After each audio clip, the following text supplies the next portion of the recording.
Hey, babe. Yeah, come get in bed.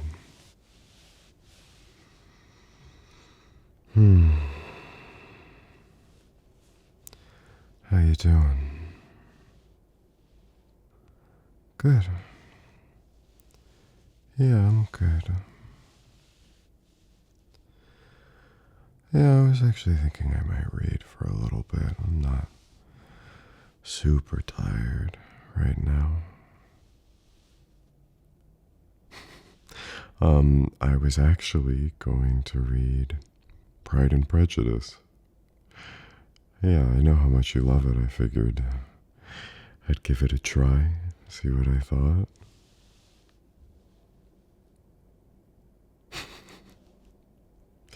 Yeah, I mean, we could read it out loud together if you wanted. I I could read it out loud to you, presumably. Yeah? Yeah, no, I think that could be fun. Nice way to end the night. Yeah, absolutely, baby. I think that sounds great. Hmm.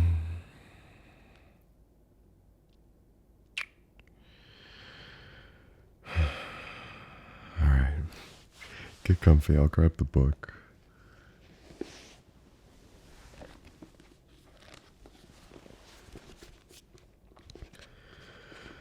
Hmm. I'm gonna skip the introduction because I am not reading this for academic purposes. And I'm sure you can give me all the background info I might need. Okay. You ready? Good. Okay. It is a truth universally acknowledged that a single man in possession of a good fortune must be in want of a wife. However little known the feelings or views of such a man may be on his first entering a neighborhood, this truth is so well fixed in the minds of the surrounding families that he is considered as the rightful property of some one or other of their daughters. All right, I'm not doing voices for anyone. I'm just gonna read their dialogue. Is that okay? Okay. My dear Mr. Bennet, said his lady to him one day, have you heard that Netherfield Park is let at last? Mr. Bennet replied that he had not. But it is, returned she, for Mrs. Long has just been here and she told me all about it. Mr. Bennet made no answer. Do not you want to know who has taken it? Cried his wife impatiently.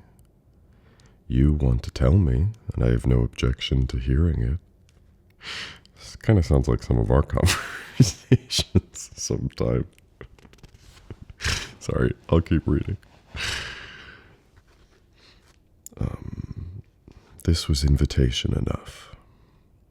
Why, my dear, you must know, Mrs. Long says that Netherfield is taken by a young man of large fortune from the north of England, that he came down on Monday in a chaise and four to see the place, and was so much delighted with it that he agreed with Mr. Morris immediately, that he is to take possession before Michaelmas, and some of his servants are to be in the house by the end of next week. What is his name? Bingley. Is he married or single? Oh, single, my dear, to be sure. A single man of large fortune, 4,000 or 5,000 a year. What a fine thing for our girls. How so? How can it affect them? My dear Mr. Bennet, replied his wife, how can you be so tiresome? You must know that I am thinking of his marrying one of them. Was that his design in settling here? Design? Nonsense, how can you talk so? But it is very likely that he may fall in love with one of them, and therefore you must visit him as soon as he comes. I see no occasion for that. You and the girls may go, or you may send them by themselves, which perhaps will be still better, for as you are as handsome as any of them, Mr. Bingley might like you the best of the party. My dear, you flatter me. I certainly have had my share of beauty, but I do not pretend to be anything extraordinary now. When a woman has 5 grown-up daughters, she ought to give over thinking of her own beauty. In such cases, a woman has not often much beauty to think of. But, my dear, you must indeed go and see Mr. Bingley when he comes into the neighborhood. It is more than I engage for, I assure you. But consider your daughters. Only think what an establishment it would be for one of them. Sir William and Lady Lucas are determined to go, merely on that account, for in general, you know, they visit no newcomers. Indeed, you must go, for it will be impossible for us to visit him if you do not. You are over-scrupulous, surely. I dare say Mr. Bingley will be very glad to see you, and I will send a few lines by you to assure him of my hearty consent to his marrying whichever he chooses of the girls, though I must throw in a good word for my little Lizzie. I desire you will do no such thing. Lizzie is not a bit better than the others, and I am sure she is not half so handsome as Jane, nor half so good-humored as Lydia, but you are always giving her the preference. They have none of them much to recommend them, replied he. They are all silly and ignorant like other girls, but Lizzie has something more of quickness than her sisters. Mr. Bennet, how can you abuse your own children in such a way? You take delight in vexing me. You have no compassion on my poor nerves. You mistake me, my dear. I have a high respect for your nerves. They are my old friends. I have heard you mention them with consideration these last 20 years at least. You do not know what I suffer. But I hope you will get over it and live to see many young men of 4,000 a year come into the neighborhood. It will be of no use to us if 20 such should come, since you will not visit them. Depend upon it, my dear, that when there are 20, I will visit them all. Mr. Bennet was so odd a mixture of quick parts, sarcastic humor, reserve, and caprice, that the experience of 23 years had been insufficient to make his wife understand his character. Her mind was less difficult to develop. She was a woman of mean understanding, little information, and uncertain temper. When she was discontented, she fancied herself nervous. The business of her life was to get her daughters married. Its solace was visiting and news. Okay, I didn't realize that this book was, funny. Yeah, this is good. I'm into it so far. Yeah. Am I doing okay? You good? Okay. Good. Chapter 2. Mr. Bennet was among the earliest of those who waited on Mr. Bingley. He had always intended to visit him, though to the last always assuring his wife that he should not go. Until the evening after the visit was paid, she had no knowledge of it. It was then disclosed in the following manner. Observing his second daughter employed in trimming a hat, he suddenly addressed her with, "I hope Mr. Bingley will like it, Lizzie." "We are not in a way to know what Mr. Bingley likes," said her mother resentfully, "since we are not to visit." "But you forget, Mamma," said Elizabeth, "that we shall meet him at the assemblies, and that Mrs. Long has promised to introduce him." "I do not believe Mrs. Long will do any such thing. She has 2 nieces of her own. She is a selfish, hypocritical woman, and I have no opinion of her." "No more have I," said Mr. Bennet, "and I am glad to find that you do not depend on her serving you." Mrs. Bennet deigned not to make any reply, but unable to contain herself, began scolding one of her daughters. "Don't keep coughing so, Kitty, for heaven's sake. Have a little compassion on my nerves. You tear them to pieces." "Kitty has no discretion in her coughs," said her father. "She times them ill." "I do not cough for my own amusement," replied Kitty fretfully. "When is your next ball to be, Lizzie?" "Tomorrow fortnight." "Aye, so it is," cried her mother, "and Mrs. Long does not come back till the day before, so it will be impossible for her to introduce him, for she will not know him herself." "Then, my dear, you may have the advantage of your friend and introduce Mr. Bingley to her." "Impossible, Mr. Bennet, impossible. When I am not acquainted with him myself, how can you be so teasing?" "I honor your circumspection. A fortnight's acquaintance is certainly very little. One cannot know what a man really is by the end of a fortnight. But if we do not venture, somebody else will. And after all, Mrs. Long and her nieces must stand their chance, and therefore, as she will think it an act of kindness if you decline the office, I will take it on myself." The girls stared at their father. Mrs. Bennet said only, "Nonsense, nonsense." "What can be the meaning of that emphatic exclamation?" cried he. "Do you consider the forms of introduction and the stress that is laid on them as nonsense? I cannot quite agree with you there. What say you, Mary? For you are a young lady of deep reflection, I know, and read great books and make extracts." Mary wished to say something very sensible, but knew not how. "While Mary is adjusting her ideas," he continued, "let us return to Mr. Bingley." "I am sick of Mr. Bingley," cried his wife. "I am sorry to hear that, but why did not you tell me so before? If I had known as much this morning, I certainly would not have called on him. It was very unlucky. But as I have actually paid the visit, we cannot escape the acquaintance now." The astonishment of the ladies was just what he wished, that of Mrs. Bennet perhaps surpassing the rest, though when the first tumult of joy was over, she began to declare that it was what she had expected all the while. "How good it was in you, my dear Mr. Bennet. But I knew I should persuade you at last. I was sure you loved your girls too well to neglect such an acquaintance." "Well, how pleased I am. It is such a good joke, too, that you should have gone this morning and never said a word about it till now." "Now, Kitty, you may cough as much as you choose," said Mr. Bennet, and as he spoke he left the room, fatigued with the raptures of his wife.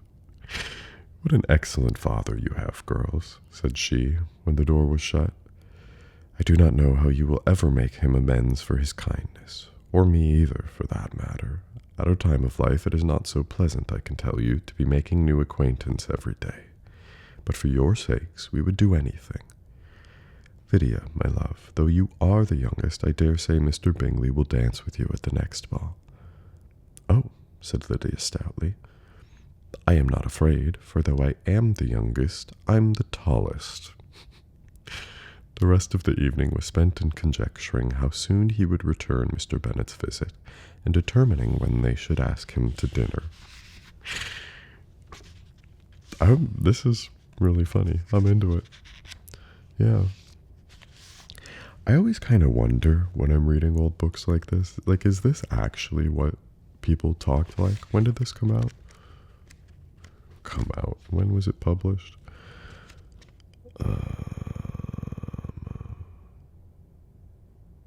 Oh, come on.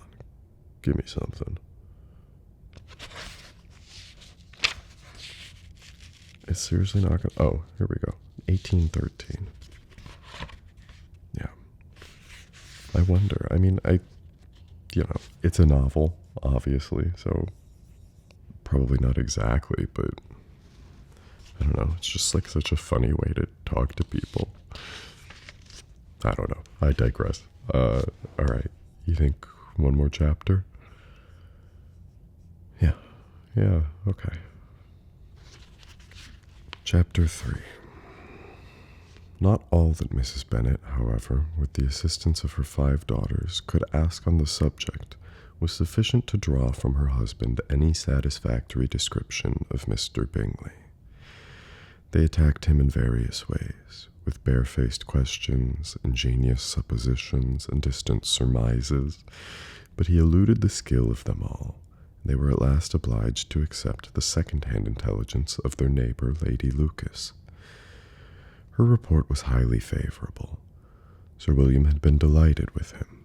He was quite young, wonderfully handsome, extremely agreeable, and to crown the whole, he meant to be at the next assembly with a large party. Nothing could be more delightful. To be fond of dancing was a certain step towards falling in love, and very lively hopes of Mr. Bingley's heart were entertained. "If I can but see one of my daughters happily settled at Netherfield," said Mrs. Bennet to her husband, "and all of the others equally well married, I shall have nothing to wish for." In a few days, Mr. Bingley returned Mr. Bennet's visit, and sat about 10 minutes with him in his library.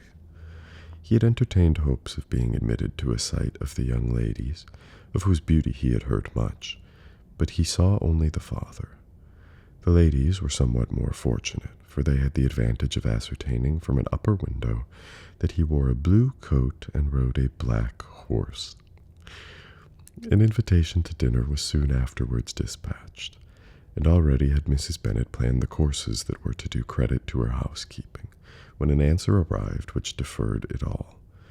Mr. Bingley was obliged to be in town the following day, and consequently unable to accept the honor of their invitation, etc. Invitation, etc. Mrs. Bennet was quite disconcerted. She could not imagine what business he could have in town so soon after his arrival in Hertfordshire, and she began to fear that he might be always fleeing about from one place to another, and never settled at Netherfield as he ought to be. Lady Lucas quieted her fears a little by starting the idea of his being gone to London only to get a large party for the ball, and a report soon followed that Mr. Bingley was to bring 12 ladies and 7 gentlemen with him to the assembly. The girls grieved over such a number of ladies, but were comforted the day before the ball by hearing that instead of 12 he had brought only 6 with him from London, his sisters and a cousin. And when the party entered the assembly room, it consisted of only 5 altogether: Mr. Bingley, his 2 sisters, and the husband of the eldest, and another young man. Mr. Bingley was good-looking and gentlemanlike. He had a pleasant countenance and easy, unaffected manners. His sisters were fine women, with an air of decided fashion. His brother-in-law, Mr. Hertz, merely looked the gentleman, but his friend Mr. Darcy soon drew the attention of the room by his fine, tall person, handsome features, noble mien, and the report, which was in general circulation within 5 minutes after his entrance, of his having 10,000 a year. The gentleman pronounced him to be a fine figure of a man. The ladies declared he was much handsomer than Mr. Bingley, and he was looked at with great admiration for about half the evening, till his manners gave a disgust which turned the tide of his popularity, for he was discovered to be proud, to be above his company, and above being pleased, and not all his large estate in Derbyshire could then save him from having a most forbidding, disagreeable countenance, and being unworthy to be compared with his friend. Mr. Bingley soon made himself acquainted with the principal people in the room. He was lively and unreserved, danced every dance, was angry that the ball closed so early, and talked of giving one himself at Netherfield. Such amiable qualities must speak for themselves. What a contrast between him and his friend! Mr. Darcy danced only with Mrs. Hurst and once with Miss Bingley, declined being introduced to any other lady, and spent the rest of the evening in walking about the room, speaking occasionally to one of his own party. His character was decided. He was the proudest, most disagreeable man in the world, and everybody hoped that he would never come there again. Amongst the most violent against him was Mrs. Bennet, whose dislike of his general behavior was sharpened into particular resentment by his having slighted one of her daughters. Elizabeth Bennet had been obliged by the scarcity of gentlemen to sit down for 2 dances, and during part of that time Mr. Darcy had been standing near enough for her to overhear a conversation between him and Mr. Bingley, who came from the dance for a few minutes to press his friend to join it. "Come, Darcy," said he, "I must have you dance. I hate to see you standing about by yourself in this stupid manner. You had much better dance." "I certainly shall not. You know how I detest it unless I am particularly acquainted with my partner. At such an assembly as this it would be insupportable. Your sisters are engaged, and there is not another woman in the room whom it would not be a punishment to me to stand up with." "I would not be so fastidious as you are," cried Bingley, "for a kingdom. Upon my honor, I never met with so many pleasant girls in my life as I have this evening, and there are several of them, you see, uncommonly pretty." "You were dancing with the only handsome girl in the room," said Mr. Darcy, looking at the eldest, Miss Bennet. "Oh, she is the most beautiful creature I ever beheld. But there is one of her sisters sitting down just behind you who is very pretty, and I dare say very agreeable. Do let me ask my partner to introduce you." "Which do you mean?" And turning around, he looked for a moment at Elizabeth, till catching her eye, he withdrew his own coldly and said, "She is tolerable, but not handsome enough to tempt me, and I am in no humor at present to give consequence to young ladies who are slighted by other men. You had better return to your partner and enjoy her smiles, for you are wasting your time with me." Mr. Bingley followed his advice. Mr. Darcy walked off, and Elizabeth remained with no very cordial feelings towards him. She told the story, however, with great spirit among her friends, for she had a lively, playful disposition, which delighted in anything ridiculous. The evening altogether passed off pleasantly to the whole family. Mrs. Bennet had seen her eldest daughter much admired by the Netherfield party. Mr. Bingley had danced with her twice, and she had been distinguished by his sisters. Jane was as much gratified by this as her mother could be, though in a quieter way. Elizabeth felt Jane's pleasure. Mary had heard herself mentioned to Miss Bingley as the most accomplished girl in the neighborhood, and Catherine and Lydia had been fortunate enough to never be without partners, which was all that they had yet learned to care for at a ball. They returned, therefore, in good spirits to Longbourn, the village where they lived, and of which they were the principal inhabitants. They found Mr. Bennet still up, with a book. He was regardless of time, and on the present occasion he had a good deal of curiosity as to the events of an evening which had raised such splendid expectations.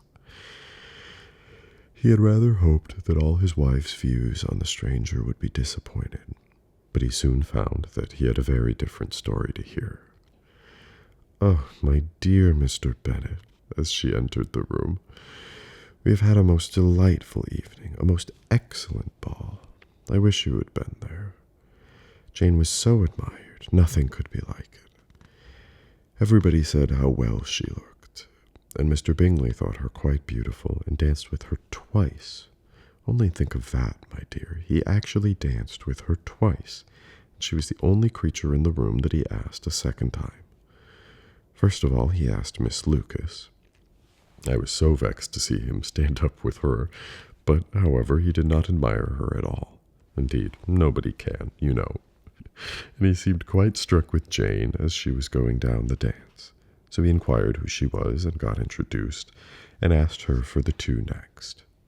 Then the 2/3 he danced with Miss King, and the 2/4 with Maria Lucas, the 2/5 with Jane again, and the 2/6 with Lizzie and the Boulangère. If he had any compassion for me, cried her husband impatiently, he would not have danced half so much. For God's sake, say no more of his partners. Oh, that he had sprained his ankle in the first dance. Oh, my dear, continued Mrs. Bennet, I am quite delighted with him. He is so excessively handsome, and his sisters are charming women. I never in my life saw anything more elegant than their dresses. I dare say the lace upon Mrs. Hurst's gown. Here she was interrupted again. Mr. Bennet protested against any description of finery. She was therefore obliged to seek another branch of the subject, and related with much bitterness of spirit and some exaggeration the shocking rudeness of Mr. Darcy. But I can assure you, she added, that Lizzie does not lose much by not suiting his fancy, for he is a most disagreeable, horrid man, not at all worth pleasing, so high and so conceited that there was no enduring him. He walked here and he walked there, fancying himself so very great. not handsome enough to dance with. I wish you had been there, my dear, to have given him one of your set-downs. I quite detest the man.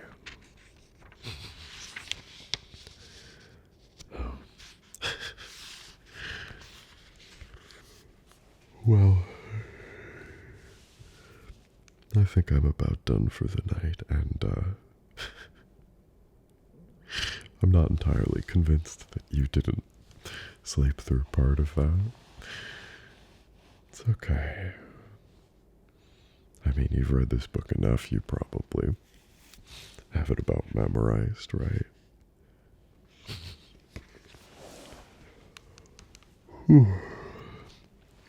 That was really good, though. Yeah. No, I definitely want to read more. We should read more together. That was nice.